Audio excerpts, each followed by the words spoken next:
Friends, आज हम बात कर रहे हैं अनिल अंबानी की और साथ में बात करेंगे उनकी कंपनियों की।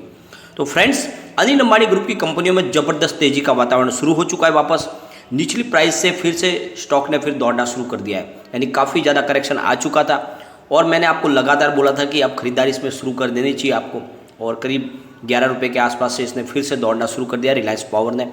रिलायंस कम्युनिकेशन में भी अच्छी खासी तेज़ी बन रही है और रिलायंस इंफ्रास्ट्रक्चर भी अच्छा खासा दौड़ रहा है। तो आगे क्या संभावना बन रही है?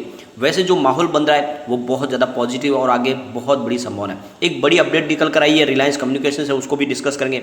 साथ में फ्रेंड्स, क्या अनिल अंबानी ग्रुप की कंपनियों के शेयर आगे जाके मल्टी बैगर साबित हो सकते हैं? जिस तरह से फिलहाल कौड़ियों के भाव में मिल रहे हैं, क्या आने वाले समय में बम्पर रिटर्न हमें दे सकते हैं? तो सारी संभावनाओं को तलाशेंगे और जानने की कोशिश करेंगे क्या इस समय निवेश कर लेना चाहिए या फ्रेंड इन ग्रुप से अलग रहना चाहिए, हमें इनसे अवॉइड कर देना चाहिए इस ग्रुप को। तो सारी संभावनाओं को तलाशेंगे। लेकिन फ्रेंड, उससे पहले अगर आप पहली बार हमारे चैनल पर आए तो चैनल को सब्सक्राइब कर दीजिए, एक बेल आइकॉन दबा दीजिए ताकि जब भी नया वीडियो बने पहला नोटिफिकेशन आपको मिले। वीडियो पसंद आए तो लाइक शेयर जरूर कीजिए। चलो फ्रेंड्स, वीडियो स्टार्ट करते हैं। मैं हूँ आपका दोस्त एस बी दवे और हमारे अपने चैनल ऑनलाइन कमाई में आपका बहुत बहुत स्वागत है। सबसे पहले रिलायंस पावर की बात कर लेते हैं। स्टॉक ओपन हुआ 11.75 पर, हाई बनाई 12.20 की और लो है 11.40 का और अंत में 12.20 पर यानी 5% अपर सर्किट पर क्लोजिंग दी है। बहुत ही शानदार वातावरण बन चुका है। अगर हम इसके वॉल्यूम को एनालिस करें, पिछले एक महीने पहले 2 करोड़ का वॉल्यूम था, 1 वीक पहले भी 2 करोड़ का वॉल्यूम था, गुरुवार को 1 करोड़ का वॉल्यूम हुआ, लेकिन फ्राइडे को 3 करोड़ का वॉल्यूम हुआ। तो ज़बरदस्त वॉल्यूम में बढ़ोतरी हुई है। अपर सर्किट के बावजूद भी शानदार खरीदारी हो रही है। अगर इसकी परफॉर्मेंस की बात करें तो 2.40 52 वीक का लो है और 18.25 इसका 52 वीक का हाई है और वहाँ से स्टॉक ने लगभग काफ़ी ज़्यादा करेक्शन दिया है। अब यहाँ से दौड़ना शुरू हुआ है और मैंने आपको उसी समय बोला था अगर आपका नज़रिया शॉर्ट टर्म का है तो लगभग मैंने 16-17 रुपीज़ के आसपास आपको प्रॉफिट बुक करने को बोल दिया था। परंतु अब फ्रेंड्स फिर से यहाँ से खरीदारी का मौका बन रहा है। इस बार ये नई हाई बनाएगा, बहुत ही ज़बरदस्त। आने वाले समय में जो भी रिलायंस पावर में और रिलायंस इंफ्रास्ट्रक्चर में अगर निवेश करेगा तो उसके लिए ये स्टॉक जैकपॉट साबित हो सकते हैं। शेयर होल्डर की बिल्कुल लॉटरी लगने वाली है क्योंकि ये स्टॉक बहुत आगे तक दौड़ने वाले। आपको पता ही होगा रिलायंस पावर का IPO ही 500 रुपीज़ में आया था।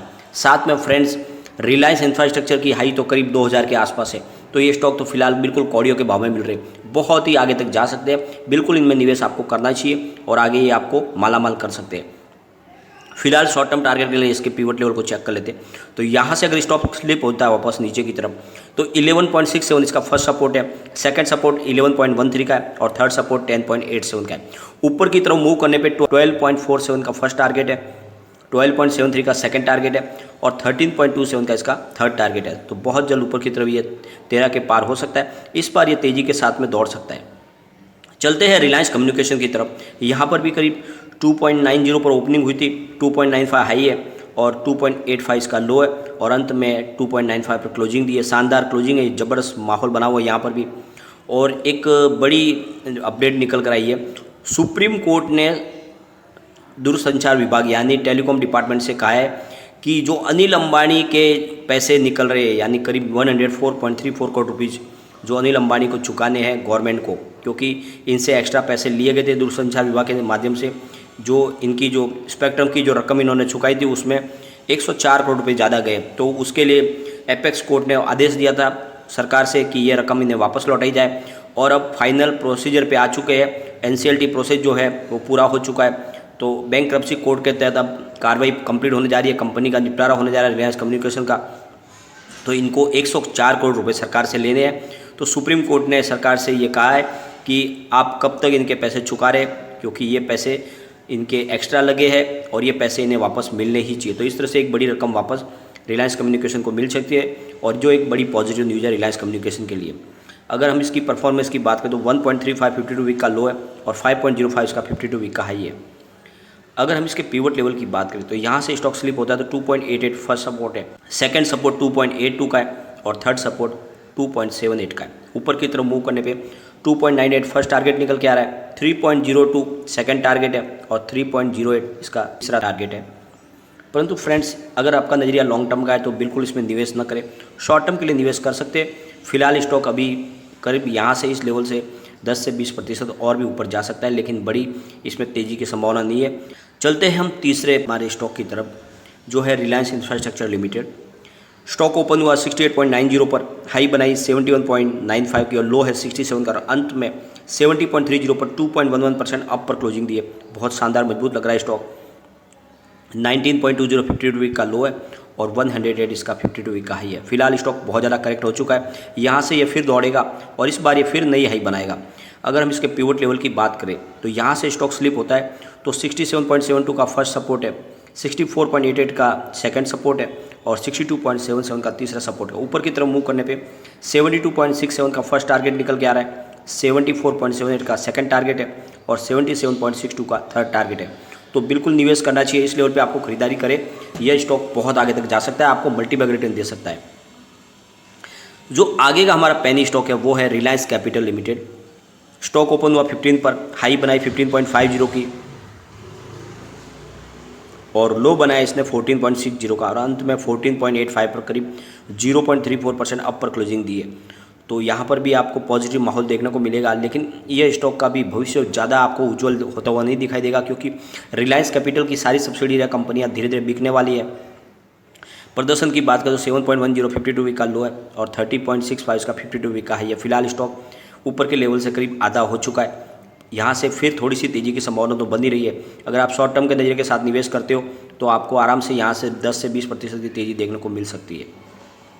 अगर इसके पिवट लेवल की बात करें तो यहाँ से स्टॉक स्लिप होता है तो 14.47 इसका फर्स्ट सपोर्ट है, सेकंड सपोर्ट 14.08 का और थर्ड सपोर्ट इसका 13.57 का है। और ऊपर की तरफ मूव करने पे 15.37 का फर्स्ट टारगेट निकल के आ रहा है, सेकंड टारगेट 15.88 का है और थर्ड टारगेट इसका 16.27 का है। तो स्टॉक 16.5 के आसपास जा सकता है, तो शॉर्ट टर्म के लिए आप निवेश कर सकते हैं। अगर लॉन्ग टर्म का नजरिया है तो फिर आप सिर्फ रिलायंस पावर या रिलायंस इंफ्रास्ट्रक्चर में ही इंटरेस्ट लें। चलते हैं रिलायंस होम फाइनेंस की तरफ। स्टॉक 4 रुपीज़ पर ओपन हुआ, 4.05 का हाई भी बनाया, 3.85 का लो भी बनाया। अंत में गुरुवार की क्लोजिंग पर ही क्लोजिंग हुई, यानी 3.95 पर अंदर तेजी बनी न गिरावट हुई। और इसकी परफॉर्मेंस की बात करें तो 1.40 52 वीक का लो है और 6.65 का 52 वीक का हाई है और लगभग ये भी आधी कीमत में आ चुका है। निवेश के लिए स्टॉक काफ़ी अच्छा नहीं लग रहा है, इसमें आपको शायद निवेश करने से बचना चाहिए।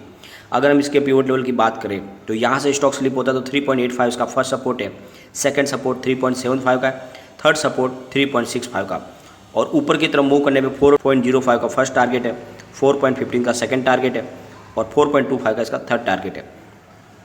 चलते हैं रिलायंस नेवल एंड इंजीनियरिंग की तरफ। ये अकेला स्टॉक है जो गिरावट में क्लोजिंग दी है। 2.95 पर ओपनिंग हुई, यही दिन भर की हाई थी। 2.80 का लो बनाया और अंत में 2.85 पर करीब 1.72% डाउन पर क्लोजिंग दी है। काफ़ी वीक है स्टॉक।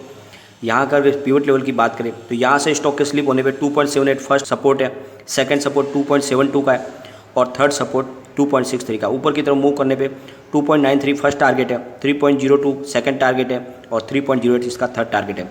तो काफ़ी स्टॉक वीक है, इसमें आप निवेश करने से बचें। तो ओवरऑल जो है ये गणित निकल के आ रहा है कि फिलहाल अनिल अंबानी ग्रुप की कंपनियों में तेज़ी का वातावरण बना है, लेकिन निवेश के लिए अगर आपका नज़रिया लॉन्ग टर्म का है तो सिर्फ रिलायंस पावर और रिलायंस इंफ्रास्ट्रक्चर में ही निवेश करें। ये दोनों मल्टीबैगर स्टॉक साबित होंगे, बहुत जल्द में बड़ी तेज़ी बनेगी। और अगर आपका नज़रिया 1 से 2-3 साल का अगर है तो आपको मालामाल करने से कोई नहीं रोक पाएगा। ये आपके लिए एक जैकपॉट साबित होंगे, एक तरह से लॉटरी का टिकट साबित हो सकते हैं। बहुत बड़ी तेज़ी में बाकी है, भले शॉर्ट टर्म में नीचे थोड़ा सा आए, उसको खरीदारी का मौका समझे, जितना हो सके इनमें निवेश करें। ये दोनों स्टॉक कमाल करने वाले। और रिलायंस कम्युनिकेशन में भी अगर आपका शॉर्ट टर्म का नजरिया तो निवेश करें, लॉन्ग टर्म के लिए उसको अवॉइड करें। लेकिन फ्रेंड, कोई भी इन्वेस्टमेंट करने से पहले अपने फाइनेंशियल एडवाइजर से एडवाइस ले ले या अपना खुद का रिसर्च करें, क्योंकि मैंने वीडियो आपके एजुकेशनल पर्पज के लिए ही बनाया। वीडियो पसंद आए तो लाइक शेयर जरूर कीजिए और चैनल को सब्सक्राइब कर दीजिए। Thank you friend.